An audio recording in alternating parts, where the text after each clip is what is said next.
প্রিয় এসএসসি শিক্ষার্থীবৃন্দ, তোমাদের হিসাব বিজ্ঞান বইয়ের সপ্তম অধ্যায় খতিয়ানের অত্যন্ত গুরুত্বপূর্ণ একটা টপিক হচ্ছে টিস অকে খতিয়ান নির্ণয় করা। অর্থাৎ তোমাদেরকে বলতে পারে যে টিস অকে খতিয়ান নির্ণয় করো অথবা সনাতন পদ্ধতিতে খতিয়ান নির্ণয় করো। তো আমরা আজকে একটা উদাহরণ নিয়েছি, উদাহরণটা সলভ করার মাধ্যমে কিভাবে খতিয়ান পোস্টিং করতে হয়, খতিয়ান নির্ণয় করতে হয়, সেটা আমরা A to Z সব কিছু শিখে নেব। চলো তাহলে আমরা ক্লাসটা শুরু করি। খতিয়ান টি ছকে, টি ছকের আরেকটা নাম হচ্ছে সনাতন পদ্ধতি। তো এখানে একটা উদাহরণ দিচ্ছি, উদাহরণের মাধ্যমে আমাদেরকে কি বলছে দেখো। উদাহরণটা আমরা দেখি। জনাব আবিরের 2026 সালের জানুয়ারি মাসের লেনদেনের আলোকে টি ছকে নগদান হিসাব ও মূলধন হিসাব প্রস্তুত করো। অর্থাৎ আমাদের কাছে দুইটা হিসাব প্রস্তুত করতে বলছে, একটা হচ্ছে নগদান হিসাব আর একটা হচ্ছে মূলধন হিসাব। তাহলে এখানে একটা জিনিস ক্লিয়ার বুঝে নাও, সেটা তোমাদেরকে পরীক্ষার প্রশ্নে কিন্তু বলবে না যে টি ছকে খতিয়ান নির্ণয় করো বা সনাতন পদ্ধতিতে খতিয়ান নির্ণয় করো, এটা বলবে না। তোমাদেরকে জাস্ট বলে দিবে টি ছকে নগদান হিসাব প্রস্তুত করো অথবা টি ছকে মূলধন হিসাব প্রস্তুত করো, অথবা কিছুই বলতে না পারে, শুধু বলতে পারে নগদান হিসাব, মূলধন হিসাব অথবা আদার বেতন হিসাব অথবা ক্রয় হিসাব অথবা বিক্রয় হিসাব, যে কোনো হিসাব বলতে পারে। তো তোমরা এই দুইটা আমি শিখিয়ে দিচ্ছি, একটা শিখাইলেও তোমরা বাকিটা পারতা, বাট তারপরও দুইটা শিখিয়ে দিচ্ছি যাতে কোনো প্রকার কনফিউশন না থাকে। এই দুইটা যদি শিখে ফেলতে পারো, তোমরা যে কোনো হিসাব তোমরা নির্ণয় করতে পারবে, জাস্ট টেকনিকটা শিখে ফেলো। এখন দেখো, জানুয়ারি 1 তারিখটা আমরা দেখি। নগদ 50,000 টাকা ও ব্যাংক জমা 30,000 টাকা নিয়ে ব্যবসা শুরু করছে, এটা একটা লেনদেন, এতটুকু পর্যন্ত বুঝো। 5 তারিখ দেখো, নগদে পণ্য ক্রয় 25,000 টাকা, নগদ টাকায় পণ্য ক্রয় করছে, একটা লেনদেন। 10 তারিখ দেখো, নগদে পণ্য বিক্রয় 37,000 টাকা, তাও একটা লেনদেন। 20 তারিখ দেখো, অতিরিক্ত মূলধন আনায়ন 20,000 টাকা। তার মানে অতিরিক্ত মূলধন মানে হচ্ছে মানে হিসাবকালের মাঝামাঝিতে সে কিছু মূলধন ব্যবসায় দিছে আবার নতুন করে, সেটাকে বলে অতিরিক্ত মূলধন। কেমন? অতিরিক্ত মূলধন আনছে 20,000 টাকা। নগদে উত্তোলন করছে 5,000 টাকা। এই ছিল কয়েকটা লেনদেন, আমি কম করে নিয়েছি যাতে তোমাদেরকে বুঝিয়ে দিতে পারি খুব ভালোভাবে। ঠিক আছে, এখন এখান থেকে বলছে আমাদেরকে নগদান হিসাব আর হচ্ছে মূলধন হিসাব প্রস্তুত করো। তো টি চকের চকটা আমরা একটু বুঝে নিই। টি চক, টি জিনিসটা হচ্ছে যে টিকে যদি তুমি কাউন্ট করো, টি কেমন, এরকম একটা দাগ থাকে আর দুই দিকে এভাবে থাকে নাকি। তো এটা হচ্ছে চকের মিডল, এই লাইনটা দেখো, এদিকে যেমন এদিকেও তেমন নাকি। তাহলে এই জিনিসটা হচ্ছে দেখতে টি এর মতো দেখায়, এই জন্য এটাকে বলে টি চক। সেম যদি আমরা মূলধন হিসাবটা দেখি, এটাকে যদি মিডল লাইন ধরো, এদিকেও যেমন এদিকেও তেমন। ঠিক আছে, তো এই জিনিসটাকে বলে টি ছক। তো টি ছকের দুইটা দিক থাকে, একটা হচ্ছে ডেবিট দিক, একটা হচ্ছে ক্রেডিট দিক। এখন ডেবিট দিকে কি কি কলাম থাকে? ডেবিট দিকে কলাম থাকে তারিখ, বিবরণ, জাবেদা পৃষ্ঠা, টাকা। এই টাকাটা হচ্ছে ডেবিট টাকা, ক্লিয়ার। বিপরীত দিকে অর্থাৎ ক্রেডিট দিকেও সেম একইভাবে তারিখ, বিবরণ, জাবেদা পৃষ্ঠা এবং টাকা নামে কলাম থাকে। আশা করি বুঝতে পারছো। টি ছকে মোট 8টি কলাম হয়। এখান থেকে তোমাদের একটা এমসিকিউ আসতে পারে যে টি ছকে কলাম সংখ্যা কয়টি? টি ছকে কলাম সংখ্যা 8টি। ক্লিয়ার না? ওকে, এখন আমরা নগদান হিসাবের জন্য একটা চক টেনে নিয়েছি এবং মূলধন হিসাবের জন্য একটা চক টেনে নিয়েছি। তো আমরা শুরুতে নগদান হিসাবটা একটু সলভ করি, দেখো কিভাবে আমরা সলভ করতে হয়। তো তুমি যদি খতিয়ান প্রস্তুত করতে হয়, তোমাকে মাস্ট ভালোভাবে জাবেদা জানতে হবে। জাবেদা যদি ভালোভাবে জানো তাহলে তুমি খতিয়ান একদম ইজিলি করতে পারবা। খতিয়ান তেমন কিছুই না। এখন আমরা দেখি, আমাদেরকে বলছে নগদান হিসাব করতে, অর্থাৎ নগদ সম্পর্কিত নগদান হিসাবকে প্রভাবিত করে এই অ্যান্টিগুলাকে আমরা খুঁজে খুঁজে বের করব। 1 তারিখ আমরা যদি দেখি, নগদ 50,000 টাকা ও ব্যাংক জমা 30,000 টাকা এনে ব্যবসা শুরু করছে। এখন ব্যবসা শুরু করলে কি হয়? নগদান হিসাব ডেবিট, মূলধন হিসাব ক্রেডিট নাকি। মূলধনটা ক্রেডিট হয়। তাহলে এখানে আরেকটা জিনিস আছে, ব্যাংক হিসাবও ডেবিট হয়েছে, বিপরীতে মূলধন হিসাব ক্রেডিট হয়েছে। এখানে দুইটা জিনিস ডেবিট হয়েছে, নগদান ডেবিট, ব্যাংক ডেবিট আর মূলধন ক্রেডিট। অর্থাৎ এই 50,000 টাকাও তার মূলধন অংশ, 30,000 টাকাও মূলধন অংশ, অর্থাৎ মূলধন মিলাইয়া হচ্ছে কত? 80,000 টাকা। এখন আমরা তো ব্যাংকের হিসাব করব না, আমরা করব শুধু নগদান হিসাবটা। তাহলে ওর নগদ কত? 50,000 টাকা। এতটুকু বুঝছো? নগদান হিসাব 50,000 টাকা। এখন আমরা যে নগদানটা করতেছি, এই লেনদেনে নগদ কোন দিকে গেছে? ডেবিট দিকে না ক্রেডিট দিকে? নগদান হিসাব ডেবিট হয়েছিল, তাহলে আমরা লেনদেনটা কোন দিকে এন্ট্রি করতে হবে? ডেবিট দিকে। এতটুকু বুঝছো কিনা? এতটুকু বুঝছো মানে তুমি খতিয়ানের অর্ধেক শেখা শেষ। তাহলে আমরা ডেবিট দিকে এন্ট্রি করব 2026 লেখো 2026 জানুয়ারি 1 তারিখ কেমন জানুয়ারি 1 তারিখ তো জানুয়ারি 1 তারিখে আমরা নগদান হিসাব ডেবিট হয়েছে তো আমরা তো এখানে নগদান হিসাব করতেছি তাহলে নগদান হিসাবটা আর এখানে লেখা যাবে না এর বিপরীত হিসাবটা লিখব তো নগদানের বিপরীত ক্রেডিট হয়েছিল কে মূলধন হিসাবটা ক্রেডিট হয়েছিল তাহলে আমরা এখানে লিখব কি মূলধন হিসাব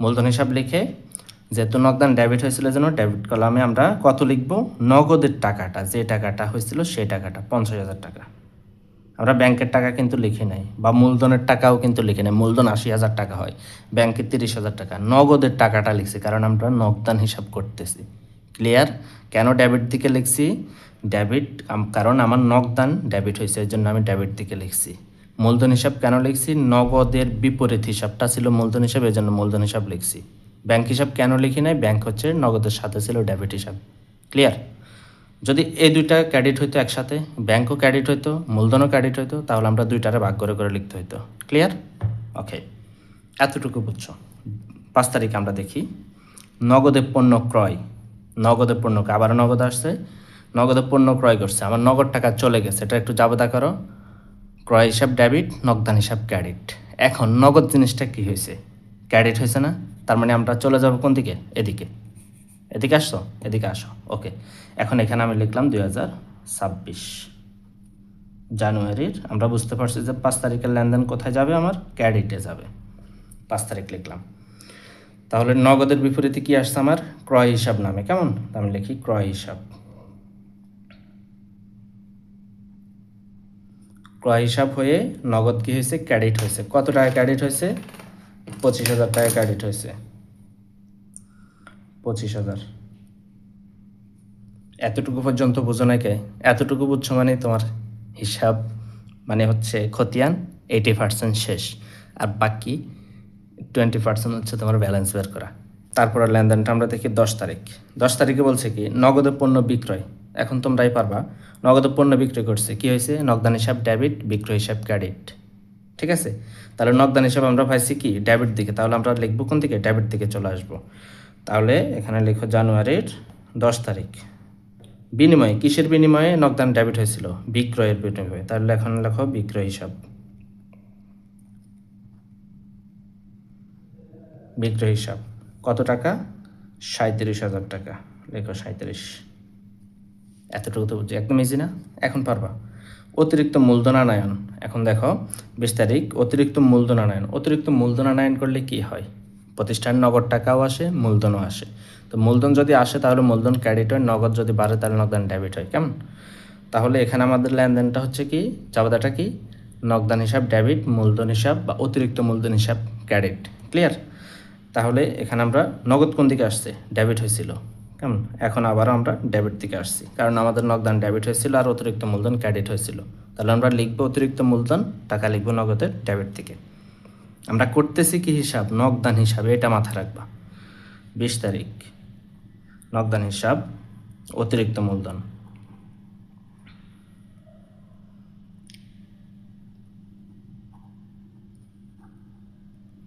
অতিরিক্ত মূলধন হিসাব লিখে আমরা লিখলাম কত 20,000 টাকা নগদের ডেবিট দিকে কারণ নগদান হিসাব কি হয়েছিল ডেবিট হয়েছিল তারপর দেখো 30 তারিখ নগদ উত্তোলন করছে উত্তোলন করলে কি হয় নগদ টাকা চলে যায় আবার মূলধনও কমে যায় এখন এখানে দুইভাবে চিন্তা করা যায় যদি সনাতন পদ্ধতিতে আমরা চিন্তা করি তাহলে মূলধন কমে আর আধুনিক পদ্ধতি হিসাব করলে হচ্ছে উত্তোলনকে আমরা ডেবিট করব তাহলে উত্তোলন হিসাব ডেবিট নগদান হিসাব ক্রেডিট উত্তোলন হিসাব ডেবিট নগদান হিসাব ডেবিট উত্তোলন হিসাবের বিনিময়ে নগদ টাকা কমে গেছে ঠিক আছে আলটিমেট আবার মূলধনও কমে সেটা আমরা মূলধনে আলোচনা করে দেবো তাহলে বুঝবা তাহলে নগদ টাকা আলটিমেট কি হয়েছে এখানে ক্রেডিট হয়েছে তাহলে আমরা চলে যাব ক্রেডিট দিকে 30 তারিখ কিসের বিনিময়ে নগদ টাকা ক্রেডিট হয়েছে উত্তোলনের বিনিময়ে কেমন উত্তোলন হিসাবের বিনিময়ে নগদ টাকা ক্রেডিট হয়েছে 5,000 শেষ আমাদের আর কোনো এন্ট্রি নাই আমরা নগদান হিসাব প্রস্তুত করা শেষ এখন আমরা একটু জ্যাক টানবো জ্যাক টানার জন্য তুমি এভাবে দাগ টানো একটা সেফ জোনে দাগ টানবা। সেফ জোনে দাগ টানবা কি আমাদের হচ্ছে ব্যালেন্স সিডি এবং বিডি অর্থাৎ জ্যার বের করা লাগবে। জ্যার বের করার জন্য হচ্ছে তোমার এখান দিয়ে মানে এমনভাবে দাগটা টানবা যাতে উপরে দিয়ে একটা এন্ট্রি লেখা যায়, এপাশেও সেম এমনভাবে দাগটা টানবা সমানভাবে যাতে উপরে দিয়ে একটা এন্ট্রি লেখা যায়, এবং নিচে দিয়ে একটা জায়গা রাখবা যাতে নিচে দিয়েও একটা এন্ট্রি লেখা যায়। কারণ কোথায় লিখতে হয় সেটা আমরা জানি না, পরবর্তীতে দেখলে বুঝবা যে কোথায় লেখা লাগে। এখন আমরা উভয় দিকে যদি একটু জ্যাটটা টানি, দেখো কোন দিকে টাকার অঙ্ক বেশি। আমরা দেখতে পাচ্ছি ডেবিটের টাকার অঙ্ক বেশি, তো যেটা বেশি মনে হবে সেটা আগে যোগ করে ফেলবা। 50,000 প্লাস 37,000 প্লাস 20,000, 1,07,000, 1,07,000 টাকা হয়েছে। এখন এই সমপরিমাণ এখানে কিন্তু 1,07,000 টাকা নাই। এই সমপরিমাণ অ্যামাউন্টটা তুমি জ্যার বের করার জন্য মানে উদ্বৃত্ত বের করার জন্য কিভাবে, যে তোমার এত টাকা আছে এটা থেকে এটা বিয়োগ দিলে উদ্বৃত্ত বের হবে, কিন্তু ওইটা সহ যোগ করলে আবার ফলাফল সেম হবে। তাহলে আমরা উভয় দিক সমপরিমাণ টাকায় মানে বেশি যে অঙ্কটা বের হবে সেটাতে উভয় দিককে আমরা ক্লোজ করব। এদিকে যোগফল আর এদিকের যোগফল সমান। এখন এদিকে তো ঠিক আছে, এটা আমরা মিলালাম, বাট এদিকে কিন্তু এত টাকা নাই। কত টাকা নাই সেটা খুঁজে আমরা বের করি। 27,000, 1,27,000 থেকে এটা বিয়োগ করো, 25, টোটাল 30, 77,000 টাকা নাই। এই 77,000 টাকা এখন মিলাইয়া দেখো 1,07,000 হয়। এখন এই 77,000 টাকা কি, এই 77,000 টাকাটাই হচ্ছে উদ্বৃত্ত হবে। তাহলে এই টাকাটাকে আমরা ব্যালেন্স শিট অর্থাৎ বছর শেষে এই সাইডটা মিলানোর জন্য, হিসাবকাল শেষে এই সাইডটা মিলানোর জন্য আমরা এই টাকাটাকে আনছি জানুয়ারির শেষ তারিখে, কেমন 31 তারিখে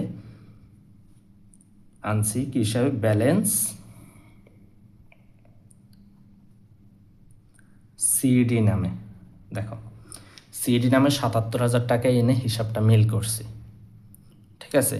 তো এই সিডিটাই মূলত বিডি মানে হচ্ছে উদ্বৃত্ত, এটাই উদ্বৃত্ত। তো এটা কার উদ্বৃত্ত, এটা কি ডেবিটের উদ্বৃত্ত না ক্রেডিটের উদ্বৃত্ত? টাকা যেদিকে বেশি তার উদ্বৃত্ত, অর্থাৎ ডেবিট ব্যালেন্স, ডেবিট উদ্বৃত্ত। অর্থাৎ পরবর্তী হিসাবকাল যখন শুরু করবে সে এই উদ্বৃত্তটা নিয়ে অর্থাৎ ডেবিট উদ্বৃত্ত নিয়ে কি করবে, শুরু করবে।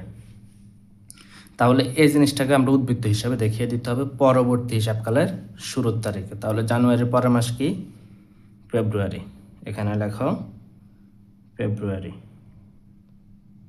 ফেব্রুয়ারির 1 তারিখে আমরা লিখে দিব ব্যালেন্স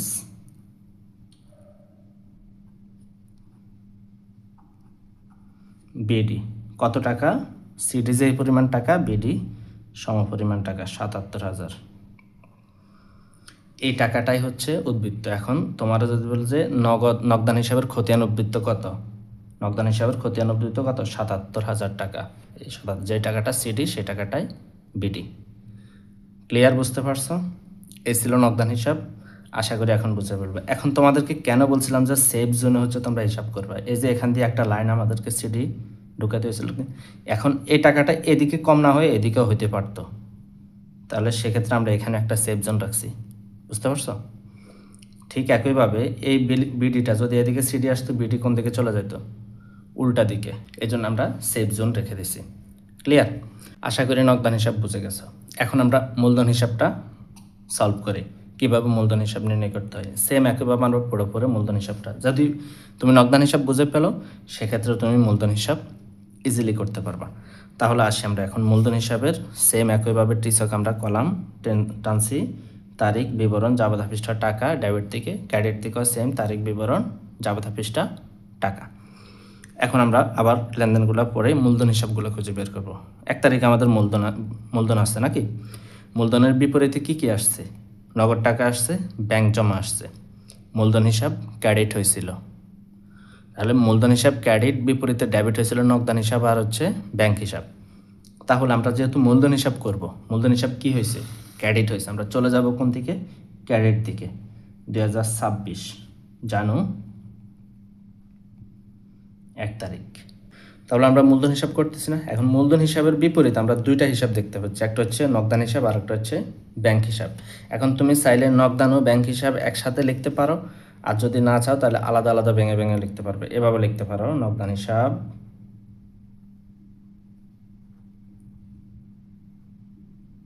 নগদান হিসাব লিখলো একবার 50,000। ঠিক আছে, আরেকটা এন্ট্রি কিন্তু রয়ে গেছে, মূলধন কিন্তু আমার টোটাল 80,000, এই যে 30,000 টাকার একটা ডেবিট ব্যালেন্স রয়ে গেছে। এখন এটারও আবার 1 তারিখ দিয়ে আবার লিখতে পারো ব্যাংক হিসাব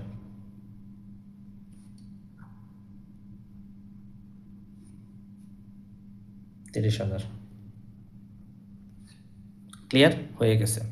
ঠিক আছে, 1 তারিখ শেষ আমাদের। 2 তারিখে মূলধনে কিছু আছে কিনা? না, মূলধনকে ইফেক্ট করা নাই। 3 তারিখে নগদে পণ্য বিক্রয় মূলধনকে এফেক্ট করে নাই। 20 তারিখে দেখো অতিরিক্ত মূলধন আনয়ন করছে 20,000 টাকা। তাহলে অতিরিক্ত মূলধন কি হয়? মূলধন, প্রতিষ্ঠানে মূলধন আসলে মূলধন কি হয়? ক্রেডিট হয়। তাহলে আমরা ক্রেডিট দিকে চলে যাব। তো ক্রেডিট দিকে চলে আসলাম 20 তারিখে। অতিরিক্ত মূলধন, তো অতিরিক্ত মূলধন ক্রেডিট হয়েছিল, বিনিময়ে নগদান হিসাব কি হয়েছিল? ডেবিট হয়েছিল। তাহলে আমরা এখানে লিখবো কি? বিপরীত হিসাবটা, নগদান হিসাব লিখে মূলধন হিসাবটাকে ক্রেডিট করবো। কারণ নগদান হিসাব, বিপরীত হিসাবটা লিখতেছি আমরা 20,000 টাকা। ঠিক আছে, এতটুকু লিখছ। এখন আরেকটা লেনদেন আছে, দেখো 30 তারিখ নগদে উত্তোলন করছে। নগদে উত্তোলন করলে কি হয়? নগদে উত্তোলন করলে উত্তোলন হিসাব ডেবিট, নগদান হিসাব ক্রেডিট হয়। আবার মূলধন হিসাবও ডেবিট হয়। তুমি উত্তোলনকে ডেবিট করছো না, উত্তোলন তো ডেবিট, তো উত্তোলন ডেবিট হওয়া মানে আলটিমেট মূলধনটা ডেবিট হওয়া। উত্তোলন করলে প্রতিষ্ঠান থেকে আমার টাকা চলে যায়, এটা মূলধনের একটা অংশ, অর্থাৎ মালিক তার টাকাটা উঠায় নিয়ে গেছে, মূলধন কমে যাবে নাকি? তাহলে মূলধনকে অবশ্যই কী করছে? ইমপ্যাক্ট করছে না? এজন্য আমরা উত্তোলন করলে কি হয়? মূলধন কমে না বাড়ে? কমে। তো কমলে মূলধন কি হয়? ডেবিট হয়, মূলধন ডেবিট হয়। তো মূলধন ডেবিট হওয়া মানে কমা, মূলধন ক্রেডিট হওয়া মানে বাড়া। তাহলে মূলধন ডেবিট হয়েছে, তাহলে আমরা ডেবিট দিকে চলে আসবো। 2026 লেখো জানুয়ারি 30 তারিখ। তাহলে মূলধনে কিসের বিনিময় হয়েছে? এটা মূলধন ডেবিট হয়েছিল। কী হয়েছে? ডেবিট হয়েছিল। কিসের বিনিময়ে? নগদান হিসাব ক্রেডিট হয়েছিল তখন। মূলধন ডেবিট হয়ে নগদান ক্রেডিট হয়েছিল। এখন তুমি লিখতে পারো নগদান ক্রেডিট, বা নগদান হিসাব লিখতে পারো, নগদান হিসাব বা নগদান উত্তোলন লেখো, তাহলে আরও বুঝতে সুবিধা হবে। বা নগদান উত্তোলন মানে নগদ টাকা উত্তোলন করে নিয়ে গেছে, এটা লিখে বুঝাইয়া দাও কত টাকা? 5,000 টাকা আমার মূলধন কমিয়ে গেছে। বুঝতে পারছো? শেষ। এখন আমরা সেম আগের মতো সেফ জোনে একটা দাগ টানবো, মানে ক্লোজিং টানার জন্য সেফ জোন রেখে, কেমন, যাতে উপরে নিচে আমরা আরেক লাইন লিখতে পারি, যে কোনো দিকে লেখা লাগতে পারে আমাদের, কারণ আমরা জানি না কোন দিকে বেশি কম হবে। তো আমরা দেখতে পাচ্ছি যে এদিকে বেশি হচ্ছে, ক্যারেট দিকে বেশি হচ্ছে। কত হয়? 80, 20, 1 লক্ষ টাকা হয়। 50, 30, 80, 20, 1 লক্ষ টাকা হয়। কেমন?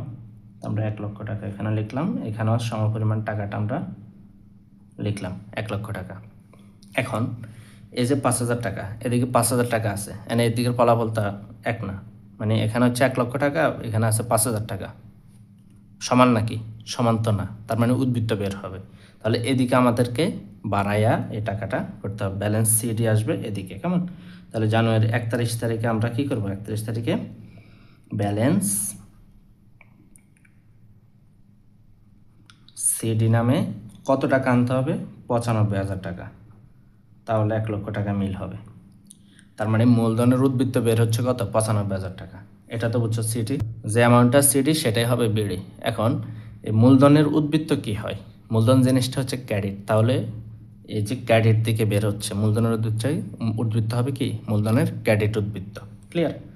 তাহলে এখন আমরা মাসের শেষ তারিখে, মানে হচ্ছে পরবর্তী মাসে দিয়ে দিব, মানে হচ্ছে এই উদ্বৃত্তটা নিয়ে, এটা হচ্ছে এই মাসের শেষে বের হয়েছে না, যে এই মাসের শেষে আমার হাতে মূলধন এখন কত আছে? 95,000। এখন এই পরবর্তী মাস যখন সে শুরু করবে, তখন এই 95,000 টাকা মূলধন অটো তার পরবর্তী মাসে, মানে হচ্ছে পরবর্তী হিসাবকালে চলে যাবে, মানে এই টাকা নিয়ে সে আবার শুরু করতে পারবে, মানে ব্যবসারে আরেক বছর রান করাবে বা আরেক হিসাবকাল রান করাবে। তাহলে ফেব্রুয়ারি 1 তারিখে তার মূলধনের উদ্বৃত্ত কত থাকবে? ব্যালেন্স বিডি, কেমন? 95,000। ঠিক আছে, এই জিনিসটা নিয়ে সে ব্যবসা শুরু করব।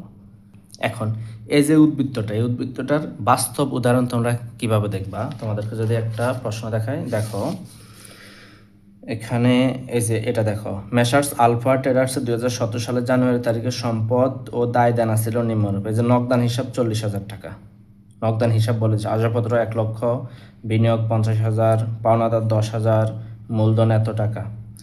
এই যে এই জিনিসগুলা কি? উদ্বৃত্ত। এই জিনিসগুলো কি ছিল? উদ্বৃত্ত। এরকম খতিয়ানের উদ্বৃত্ত মানে পূর্ববর্তী হিসাবকাল থেকে এনে তারপর ব্যবসা শুরু করছে এগুলো দিয়া। এখন তুমি যে এই হিসাবকালে যে উদ্বৃত্তটা বের করে দিছো, এটা অটোমেটিক কোথায় চলে গেছে? এই যে জানুয়ারিতে বের করছো, ফেব্রুয়ারির 1 তারিখে চলে গেছে। অর্থাৎ ফেব্রুয়ারিতে সে যখন ব্যবসা শুরু করবে, এই নগদানের উদ্বৃত্ত কত থাকবে তার? 77,000 টাকা। মূলধনের উদ্বৃত্ত কত থাকবে তার ফেব্রুয়ারির 1 তারিখে? 95,000 টাকা। আশা করি বুঝতে পারছো। ক্লাসটা অনেক লম্বা হলেও আমি চেষ্টা করেছি তোমাদেরকে একদম বুঝিয়ে দেওয়ার জন্য। যদি তুমি এই ক্লাসটা মনোযোগ দিয়ে দেখে থাকো, তাহলে টিসকের খতিয়ান নিয়ে তোমার আর কোনো কোশ্চেন থাকবে না, এবং পরীক্ষায় আসলে তুমি মাস্ট এখান থেকে আনসার করতে পারবা। তারপরেও কোথাও যদি বুঝতে অসুবিধা হয় কমেন্ট করবা, ইনশাল্লাহ আমি রিপ্লাই দিয়ে দিব। আর তুমি বাংলাদেশের কোন জেলা এবং কোন স্কুল থেকে আমার ক্লাসগুলো ফলো করছো সেটা কমেন্টে জানিয়ে দিবে। ক্লাসটা যদি তোমার ভালো লেগে থাকে অবশ্যই তোমার ফ্রেন্ডের সাথে শেয়ার করে দেবে। তোমার জন্য একটা ঘোষণা হচ্ছে, আমাদের একটা ফেসবুক গ্রুপ আছে, কমার্স হান্টার্স পরিবার। সেই গ্রুপে তুমি যুক্ত হয়ে যাও, সেখানে তোমার সহপাঠীদের সাথে পড়াশোনা বিষয়ক পারস্পরিক আলাপ আলোচনা করতে পারবে। তোমাদের কমার্সের সেরা ক্লাসগুলো পেতে সাবস্ক্রাইব করে অথবা ফলো করে যুক্ত হয়ে যাও কমার্স হান্টার্সের সাথে। Keep connected. আল্লাহ হাফেজ।